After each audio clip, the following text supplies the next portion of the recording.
ಇವತ್ತು ನಿನ್ನ ಹುಟ್ಟುಹಬ್ಬವನ್ನು ವಿಶಿಷ್ಟವಾಗಿ ವಿಜೃಂಭಣೆಯಿಂದ ಆಚರಿಸ್ತಾ ಇದ್ದೇವೆ. ನಿನ್ನ ಹುಟ್ಟು ಹಬ್ಬಕ್ಕೆ ಯಾರ್ಯಾರು ವಿಶೇಷ ಅತಿಥಿಗಳಾಗಿ ಬರ್ತಾರೆ ಹೇಳು? ನನ್ನ ಗೆಳತಿ ವಿದ್ಯಾ ಮತ್ತೆ ಇನ್ಸ್ಪೆಕ್ಟರ್ ಅನಂತ್ ಅವರು.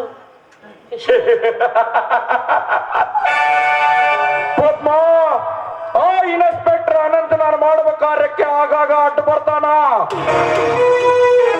ಅದಕ್ಕ ಈ ನಿನ್ನ ಬರ್ತ್ಡೇ ಪಾರ್ಟಿಯಲ್ಲಿ ನೀನೊಂದು ಮುಖ್ಯವಾದ ಕೆಲಸವನ್ನು ಮಾಡಬೇಕು. ಮಾಡ್ತಿದ್ದಾನೆ? ಅದೇನಂತ ಹೇಳಿ ನಿಮ್ಮ ಮಾತನ್ನ ತಪ್ಪದೇ ಪಾಲಿಸುತ್ತೇನೆ. ಏನಿಲ್ಲ ಪದ್ಮ, ವೆರಿ ಸಿಂಪಲ್. ಈ ನಿನ್ನ ಬರ್ತ್ಡೇ ಕೇಕಿನಲ್ಲಿ ಒಂದು ವಿಷಯುಕ್ತವಾದ ಪೇಡೆಯನ್ನು ಇಟ್ಟಿದ್ದೇನೆ.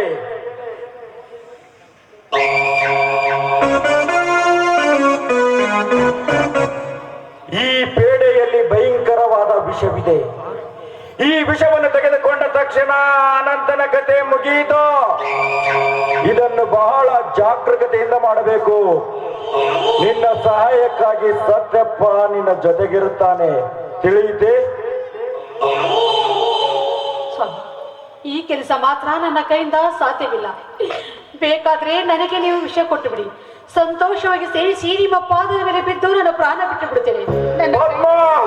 ಸಾಧ್ಯವಿರದಿದ್ದರೆ ನಾ ಕಟ್ಟಿದ ತಾಳಿಯನ್ನು ಕಿತ್ತು ಕೊಟ್ಟು ಬಿಡು.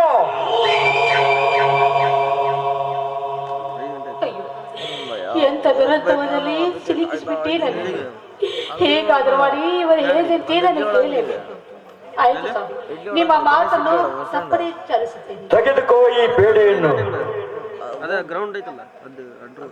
ಇದರಲ್ಲಿ ಭಯಂಕರವಾದ ವಿಷವಿದೆ. ಹಾಗೆ ನಿನ್ನ ಸಹಾಯಕ್ಕೆಂದು ಸತ್ಯಪ್ಪ ನಿನ್ನ ಜೊತೆಗೆ ಇರ್ತಾನೆ. ಸತ್ಯಪ್ಪ, ಈ ಕಾರ್ಯವನ್ನು ಬಹಳ ಜಾಗರೂಕತೆಯಿಂದ ಮಾಡಬೇಕು. ಅರ್ಥವಾಯಿತು ತಾನೆ?